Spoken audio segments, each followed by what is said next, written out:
habang taglay pa ninyo ang kalakasan ninyong lahat, ang buhay na pinahiram ng Diyos. Ito'y gugulin ninyo sa paglilingkod. Gawin ninyo ang bawat tungkulin ninyong lahat, sapagkat ito ay kaloob ng Diyos sa inyo. Naway mapagtagumpayan ninyo ang bawat pagsubok na darating. Sapagkat walang lingkod na hindi susubukin ang panahon. Kayo kung minsan ay dadarangin ng Diyos upang kayo ay maging tapat sa inyong pagsunod.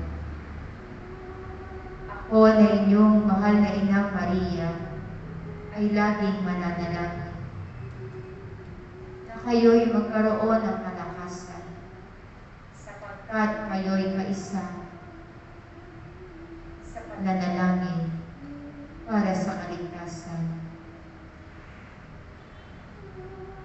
Kaya naman, kayo'y patuloy na magpakatatag. Ang lahat ng inyong alalahanin ay ibigay ninyo sa Diyos.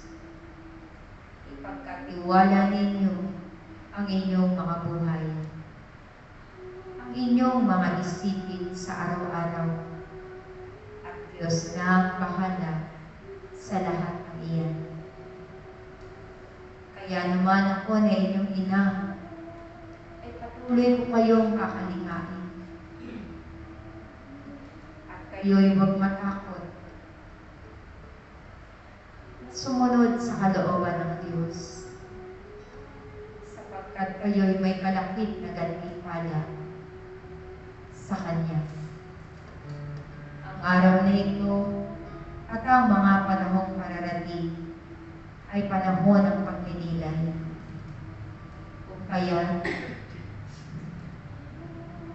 patuloy ninyong pagnilayan ang buhay ng bugtong na anak ng Diyos na nagbata ng hirap para sa sangkatauhan, upang nang sa ganon, kayo'y patuloy na makiisa sa Kanyang ginawang